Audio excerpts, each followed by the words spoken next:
Madame, Monsieur, bonjour. Merci de nous prêter attention à la une de l'actualité de ce mardi 6 août. Le comité politique de l'instance nationale de dialogue et de médiation a décidé de tenir demain sa première réunion avec certains acteurs du Hirak populaire. Dans ce journal, les préparatifs de l'Aïd en France, nous irons à la mosquée de Paris et chez les boucheries de Barbès.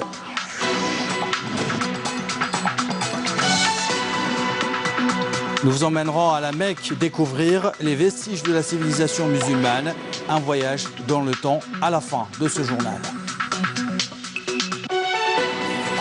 Nous commençons ce journal par ce mandat d'arrêt du tribunal militaire de Blida qui a émis donc un mandat d'arrêt international à l'encontre de l'ancien ministre de la Défense nationale Khaled Nazar et Lotfi Nazar, gérant de l'entreprise SLC Smart Link Communication, et Belhamid Farid, gérant de l'entreprise algérienne des produits pharmaceutiques. Il est retenu contre eux des délits de complot à l'atteinte et à l'atteinte de l'ordre public, les délits relatifs de l'article 77 et 78 du Code pénal et l'article 284 du Code de la justice militaire. Dans l'actualité de ce mardi aussi, le comité politique de l'instance nationale de dialogue et de médiation a décidé de tenir demain donc sa première réunion avec certains acteurs du Hirak populaire. Selon un communiqué, le comité politique a examiné lors de cette réunion, il a examiné en présence du coordinateur Ammar, donc il a examiné lors de cette réunion présidée par Belhamir Ammar, président du comité.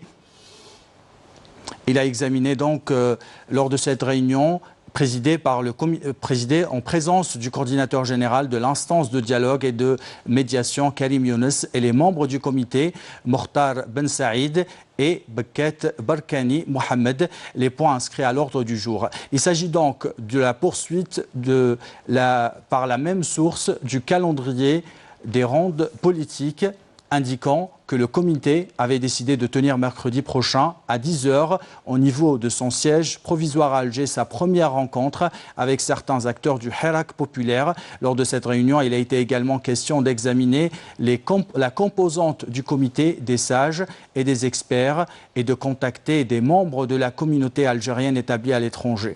Pour rappel, l'instance nationale de dialogue et de médiation avait annoncé dimanche la création d'un comité des sages regroupant des personnalités et des experts ayant accepté de rejoindre l'instance.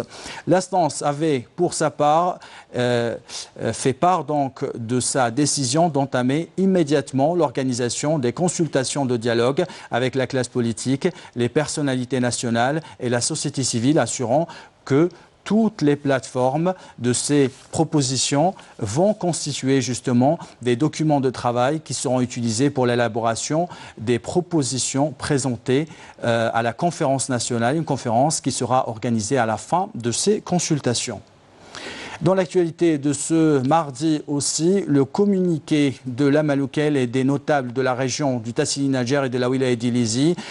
Nous accueillons favorablement l'initiative du chef de l'État de charger un groupe de personnalités nationales pour conduire un dialogue global avec les différentes tendances de la société afin de sortir de la crise à travers l'élection d'un président de la République qui constitue donc l'axe principal du dialogue ainsi que la construction d'un État moderne basé sur les principes de la glorieuse révolution de novembre.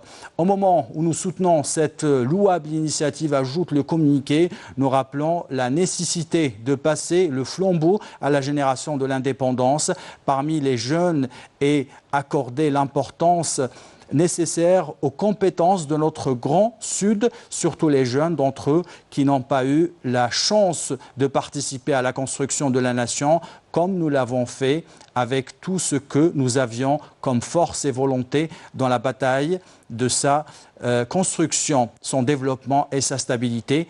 Il est de notre priorité de remercier les membres de l'instance nationale du dialogue et de la médiation qui nous ont invités à participer pour rapprocher les points de vue et unifier les initiatives pour sortir de la crise. À cette occasion, nous tenons à rendre hommage, ajoute ce communiqué, aux efforts déployés sur le terrain par les éléments de l'armée nationale populaire dans la sécurisation de nos frontières et la protection de notre chère patrie. Nous appelons aussi tous les bons et loyaux de la nation à soutenir et à entourer l'armée nationale populaire qui est l'unique garante de la stabilité et l'unité nationale, ajoute le communiqué de la Malouken et des notables de la région du Tassili-Nadjer et de la wilaya d'Ilizi. Et à ce propos, je vous propose d'écouter un certain nombre de réactions des citoyens algériens quant à ce dialogue national. الحوار هذا لا مفر منه شيء أكثر من لازم، لأننا وصلنا للمرحلة اللي ربما راح ندخلوا في نفق. إذا الشيء المطلوب واللي يفرض نفسه يعني بصفة تلقائية هو مائدة الحوار. أنا نظن هذا هو الشيء اللي رانا لازم نروحوا ليه في أقرب وقت، سينو ربما ندخلوا في نفق مظلم ونتأثروا من الجانب السياسي وندخلوا في فراغ دستوري كبير، وراح تأثر علينا يعني تكون في جميع المجالات يعني الاجتماعية والاقتصادية والسياسية، وما نستاهلوش هذا الوضع اللي كان رحنا له. هذه الحوار يسعى إلى بناء، يسعى إلى انتخابات حرة ونزيهة والتي يتمناها كل جزائري، وهذا هو الهدف المنشود من طرف كل الجزائريين. وما كاش واحد فينا ما يحب بلاده يشوفها مزدهرة، يشوفها متقدمة كبقية الدول. الشعب الجزائري خاصو يتفهم، وحتى السلطة خاصها تتفهم، لأن كلنا يلتنا نفهموا بعضنا باش نروحوا لانتخابات تكون انتخابات شفافة، تكون انتخابات حرة، نروحوا الانتخابات في أسرع وقت ممكن، لأنها المخرج الوحيد من أزمة البلاد. نشوفوا الفائدة في الحوار، وكل إنسان يخلي شيء من خاطره، لأن الحوار ما يقد يمشي على أخلاق رقاش واحد، لازم كلها يبقى شيء من خاطره، ونبغوا العافية ونبغوا لهنا يا غير أيدين الحوار الرسمي اللي يعود يخرج لنا عن نتيجة، ونبغوا الدولة تعود برئيسها، نبغوا الدولة تعود برئيسها عن طريق انتخاب نزيه سليم. هذا هو الشيء اللي رانا نتمناه وهو الشيء اللي نبغوه. ظاهرة حضارية، الحوار كل شيء يقوم على الحوار. هو الحوار من المفروض أن يكون مع العدو قبل الصديق، فما بالك بالصديق. احنا الحوار نثمنوه، وماذا بينا يكون حوار شامل بين كل الجزائريين بدون شروط مسبقة، بدون إقصاء. ماذا بينا نصنطوا لكل الآراء، الجماعة تاع الحوار يتصنطوا لكل الآراء ويحاولوا يبرولوا من خلاله يخرجوا بأفكار. وهدفنا الأول والأخير هو الوصول إلى انتخابات رئاسية حرة ونزيهة باش نخرجوا من رئيس منتخب نغلقوا به الفراغ هذا اللي وقع لنا. يعني نثمنوا الحوار ونأيدوه تأييد تام، وماذا بينا يكون حوار جزائري كما قلت لك في السابق، بدون إقصاء، بدون شروط مسبقة، بدون إملاءات، ونتقبلوا كل الأفكار. أنا ماذا بيا الجزائريين يسمعوا لبعضهم بغض النظر عن اختلافاتهم السياسية، بغض النظر عن اختلافاتهم الثقافية، بغض مكانتهم في الاجتماعية، يسمعوا الكل. ربما يوجد في النهر ما لا يوجد في البحر. والحمد لله الجزائر من الدول اللي عندها مدارس في السياسة، عندها كفاءات في جميع المجالات، يعني ما تخافش من الحوار. متأكدين باللي الحوار في الجزائر ينجح لا محالة، لأن مناش من الشعوب اللي جهلاء ولا. أنا عندنا الحمد لله كفاءات عالمية والحمد لله، وعندنا سياسيين كبار، وزايدتنا يعني الثقافة الثورية اللي عندنا، ثورتنا يعني أعطتنا زخم من الثقافة السياسية اللي مش عند الدول الأخرى. إذا حوارنا ماذا بينا يكون في أقرب الأجال، ويوصلوا إن شاء الله ويخرجوا بأفكارهم ويتفاهموا على خط الطريق، وهي اللي توصلنا إن شاء الله البر الأمان، ألا وهي انتخابات رئاسية، وينتخب رئيس منتخب ويكون بكامل صلاحياته وبكامل مهامه باش يخرجنا إن شاء الله البر الأمان. هذا هو أملنا. الخطوة التي دعت إليها مصالح الدولة الجزائرية ممثلة في السيد رئيس الدولة بضرورة الذهاب إلى الحوار الوطني، وهي الخطوة المثمنة من طرف قيادة الجيش الوطني على رأسها السيد قائد الأركان نائب وزير الدفاع الوطني. نحن كمنتدى الجزائر كممثلين لمجتمع مدني كتنظيم مدني شجعنا هذه الخطوة وباركناها وأكدنا على ضرورة المشاركة والمساهمة فيها، أولا لأنها المخرج الدستوري الذي لا مفر منه ولا بديل عنه للخروج من المأزق السياسي الحالي. وبخصوص هذه اللجنة التي نحن نثمنها ونؤكد على دورها الفعال في استقطاب مختلف الشخصيات الوطنية، لأنها المعبر الوحيد والجسر الوحيد الذي سيوصلنا إلى انتخابات رئاسية شفافة تقضي بانتخاب رئيس جمهوري شرعي ديمقراطي يتمكن من قيادة البلاد، وسيتمكن بعدها من فتح الورشة التي ستسمح له بإجراء مختلف الإصلاحات وتحقيق المطالب التي يطالب بها الشعب الجزائري. ونؤكد مرة أخرى أن منتدى الجزائر يثمن هذه الخطوة ويبارك هذه الخطوة، وسنشارك بإذن الله في هذا الحوار. L'ex-wali de Chlef, Mohamed El Ghazi, et l'ex-wali d'Oran, Abdelghani Zahlen, ont été placés hier en détention provisoire par le conseiller instructeur près la Cour suprême après leur audition dans le cadre de l'instruction anticorruption ouverte à leur encontre. L'ex-wali de Chlef, El Ghazi Mohamed, est poursuivi pour avoir sollicité ou accepté directement ou indirectement un avantage indu, soit pour lui-même ou pour une autre personne ou entité, afin qu'il accomplisse ou s'abstienne d'accomplir un acte relevant de ses fonctions, dilapidation de deniers publics, utilisation illicite de ça en sa faveur ou en faveur d'une tierce personne ou entité ou bien public et abus de fonction. Le conseiller instructeur a également auditionné l'ex-wali d'Oran, Abdelghani Zahlen, poursuivi pour dilapidation de deniers publics, utilisation illicite en sa faveur ou en faveur d'une tierce personne ou entité ou bien public ou et abus de fonction. Le conseil instructeur a ordonné le placement des deux prévenus en détention provisoire. Le ministre des Affaires religieuses et des Waqf, Youssef Belmahdi, a animé une conférence de presse dans laquelle il est revenu sur les efforts fournis par la délégation algérienne dans l'aéroport de Jeddah en présence du consul d'Algérie à Jeddah. Le ministre a insisté sur l'importance d'accompagner les pèlerins algériens dans toutes les étapes de leur voyage. On vous parle depuis quelques jours des préparatifs de Eid al-Adha en Algérie. Nous allons en France où la mosquée de Paris veille à désigner des sacrificateurs et une trentaine de laboratoires donc temporaires sont agréés pour répondre aux demandes des Algériens et des musulmans de France. Les boucheries de Barbès se préparent elles aussi. Hasna Zoubiri était à Paris, elle revient avec ce reportage. Regardez.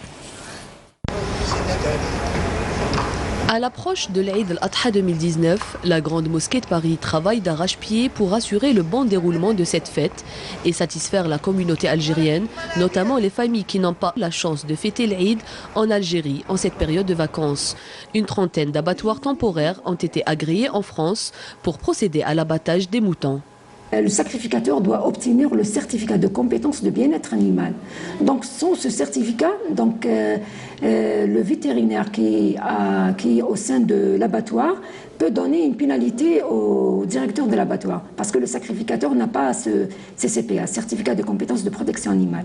Donc le sacrificateur, non seulement qui doit être musulman, il doit obtenir ce certificat de compétence de protection animale parce qu'ici en France, il y a plusieurs associations.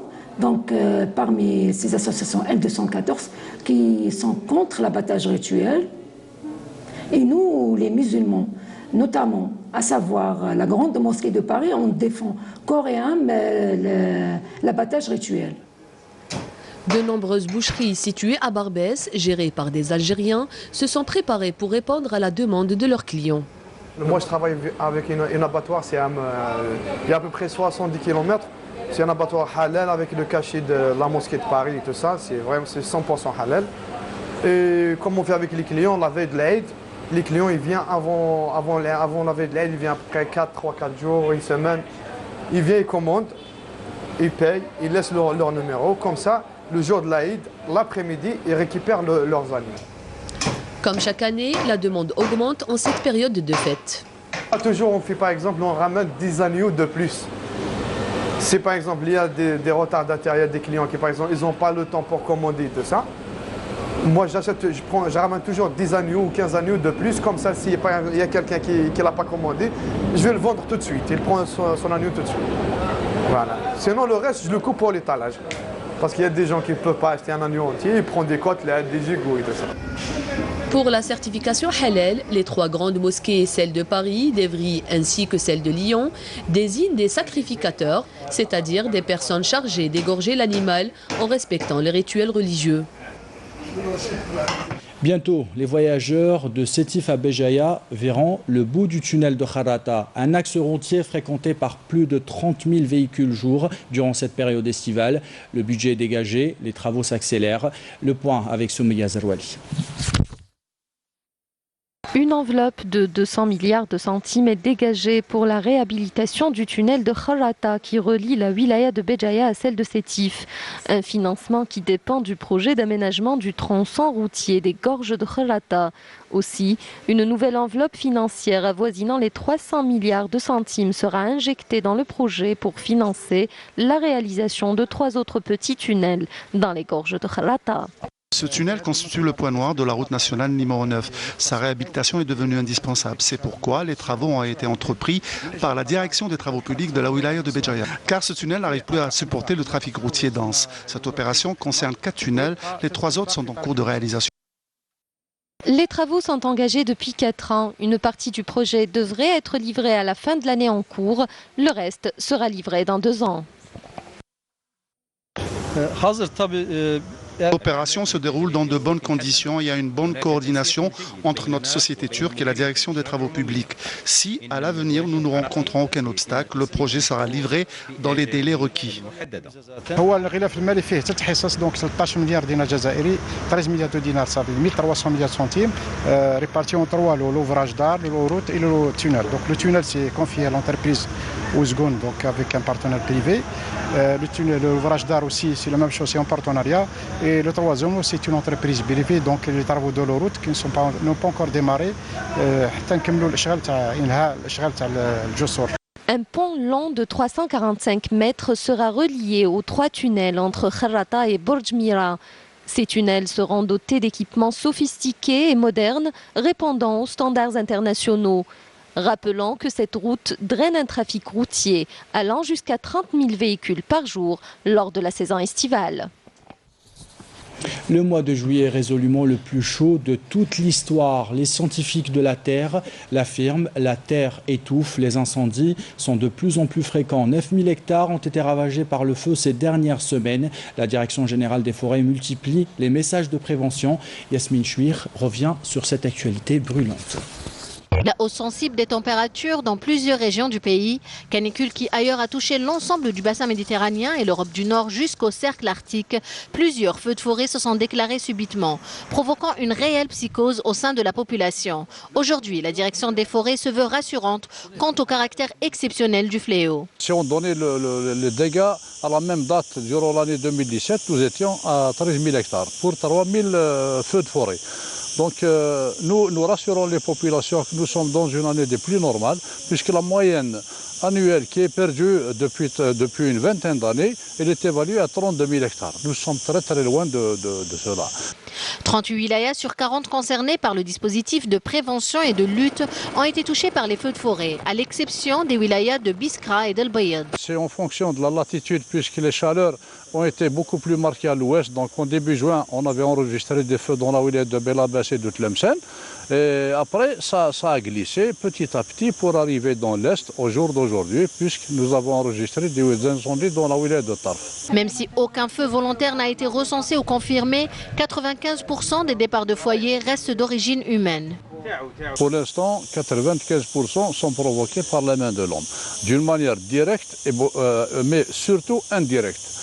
Vous savez, une bouteille de bière ou de vin balancée en pleine nature peut jouer le rôle de loupe. Et cette bouteille est arrivée dans la nature grâce à un homme. Quelqu'un qui veut se débarrasser des chaumes après avoir moissonné, fait récolter ses céréales, en pensant qu'il allait amender son sol, ça c'est une chose qu'il va falloir démonter. Il y a des gens qui vont profiter des bienfaits de la forêt pour faire un pique-nique en famille. En la quittant, ils ne prennent pas toutes les précautions nécessaires pour éteindre le feu de camp qu'ils avaient allumé pour préparer à manger. Le pire des choses, c'est les gens qui balancent leurs mégots à travers les fenêtres. En marge de sa lutte contre les incendies, la Direction générale des forêts mène une campagne d'apaisement face à l'inquiétude générale.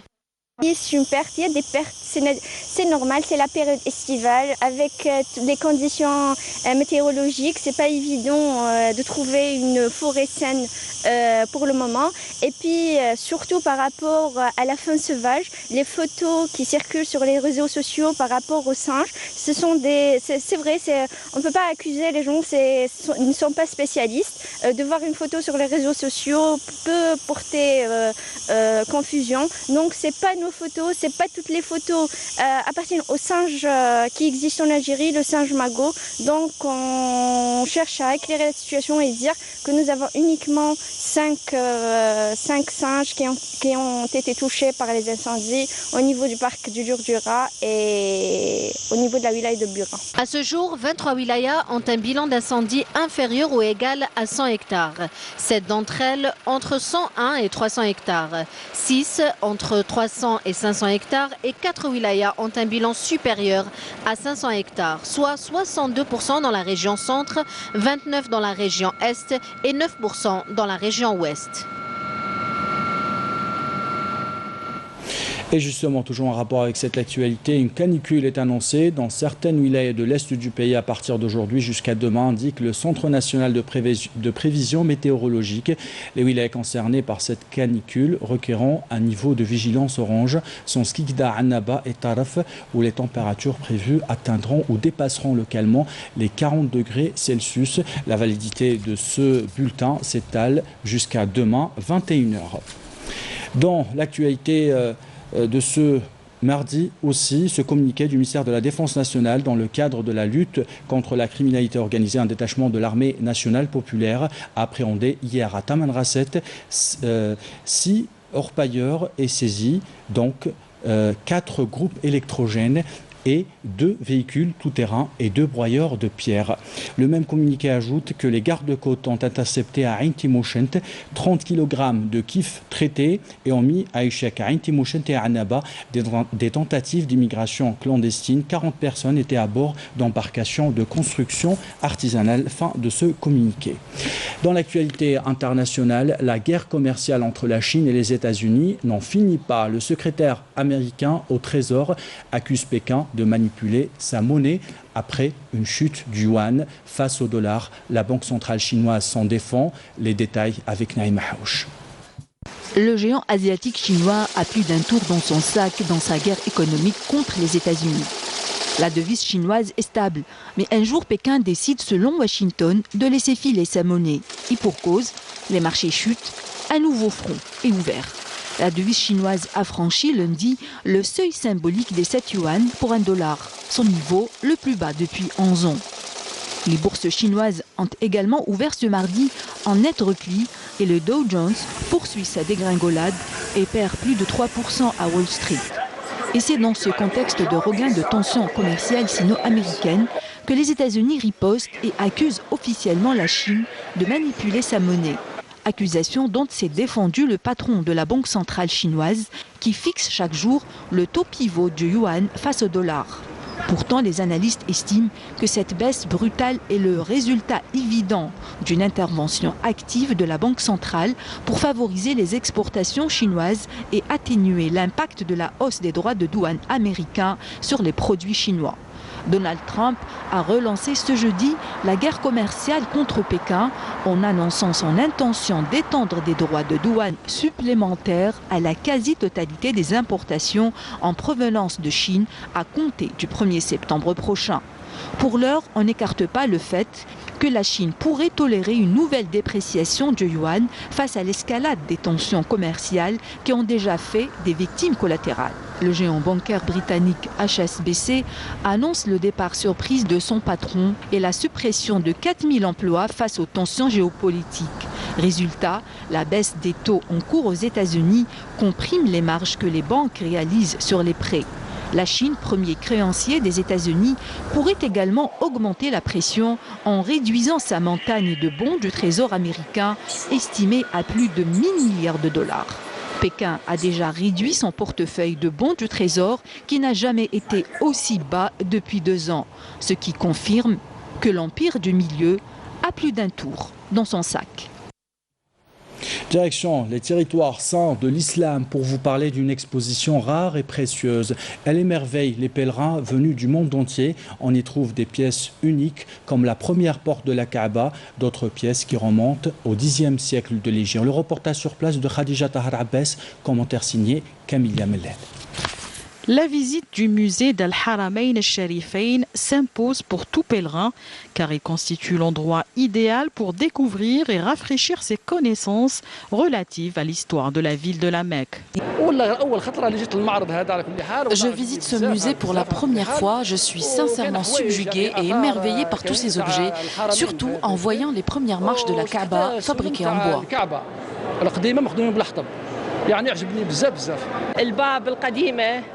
J'ai vu l'ancienne porte de la Kaaba, c'est impressionnant.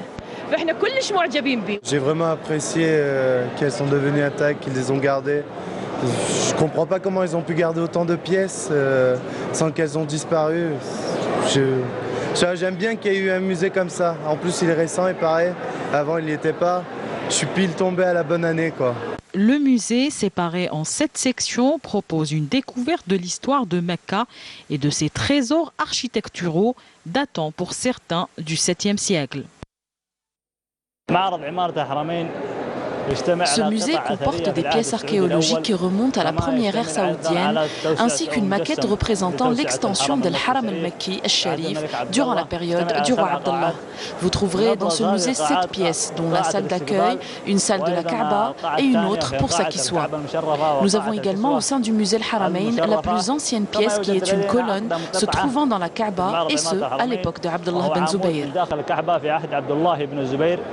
De nombreuses découvertes sont donc à faire à l'intérieur de ce musée dédié aux pèlerins curieux qui s'intéressent à l'imposant héritage islamique. De retour en Algérie, nous vous emmènerons à Ténès découvrir les soirées estivales sur place. Malgré le manque des activités culturelles, les estivants se contentent de quelques soirées andalouses après un bon dîner en plein air. Hicham Daou.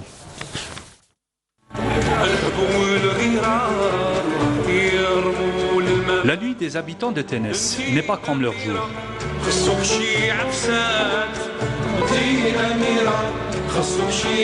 La plupart des familles se rassemblent autour des placettes de front de mer.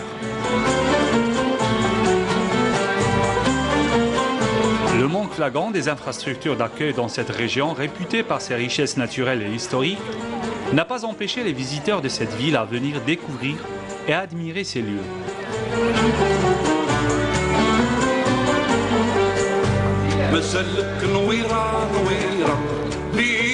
Les restaurants aux spécialités poissons sont maîtres des lieux.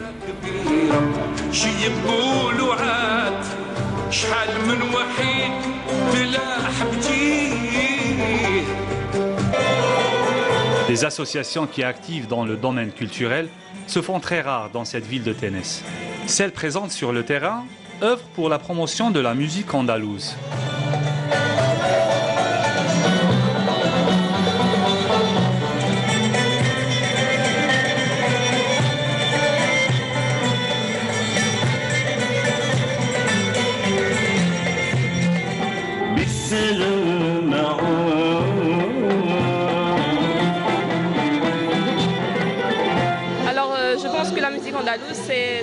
C'est un voyage au monde de repos de l'âme. On parle c'est très reposant pour le moral. Après, quand on est des fois épuisé, des fois c'est le surmenage, c'est tout, ça nous aide à nous détendre un peu.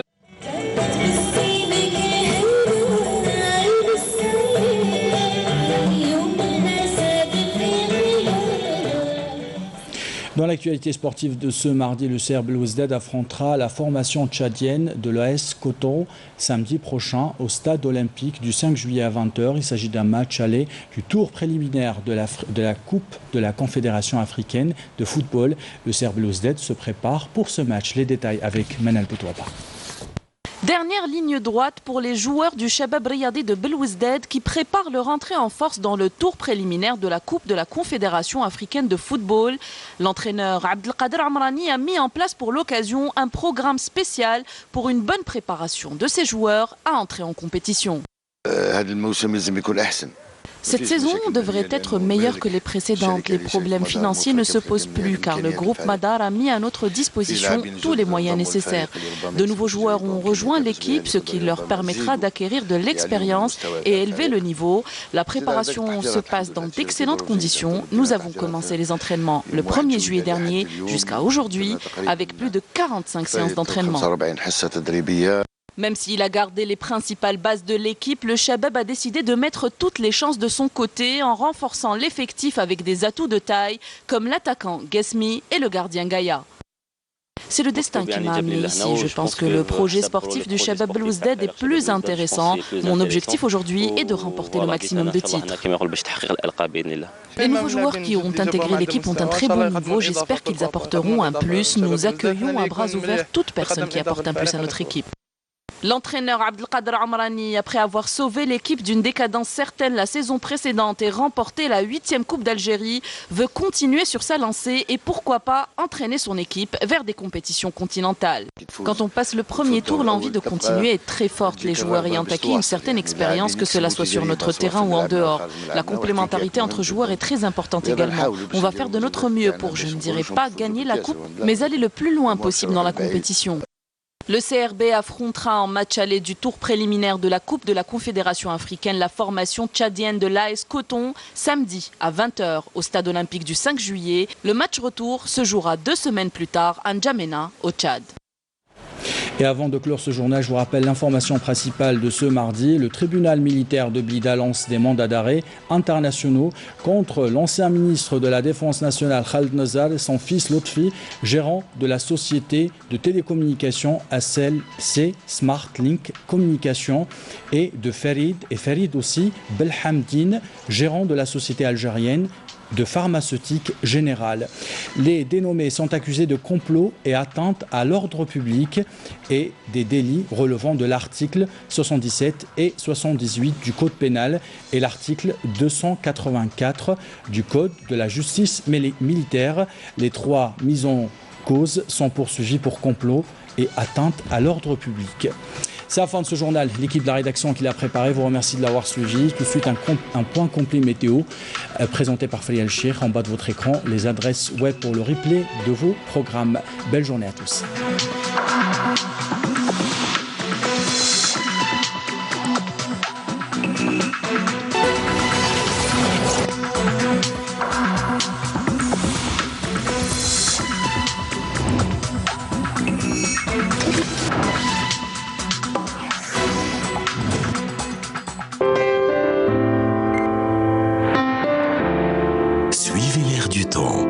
Avec Mobilis. Madame, Monsieur, bonjour. Eh bien, Météo Algérie a émis aujourd'hui un bulletin météo spécial canicule sur l'extrême est et les wilayas concernées sont Skikda, Tarf, également Annaba, où les températures dépasseront les 40 degrés sous un ciel dégagé à partiellement voilé sur pratiquement l'ensemble des régions côtières et partiellement voilé sur les régions intérieures de l'ouest, le centre et l'est du pays.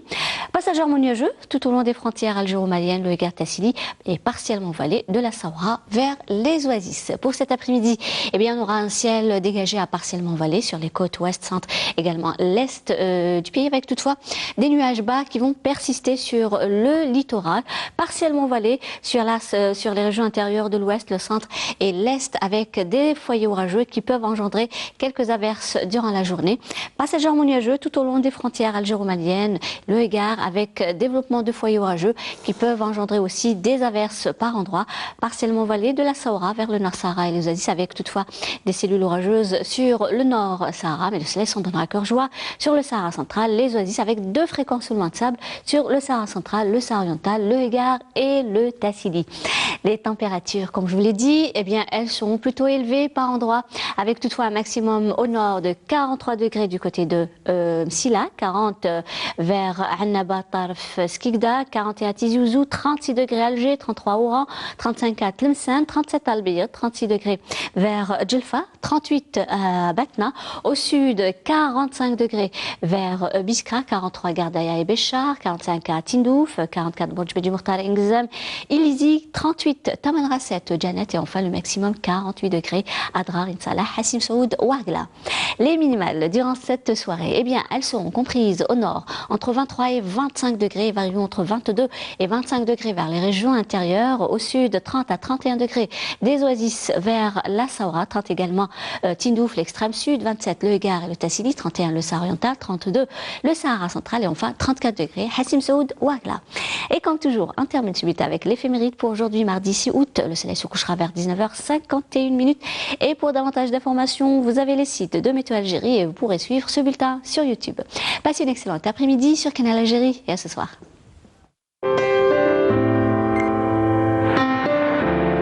Suivez l'air du temps avec Mobilis.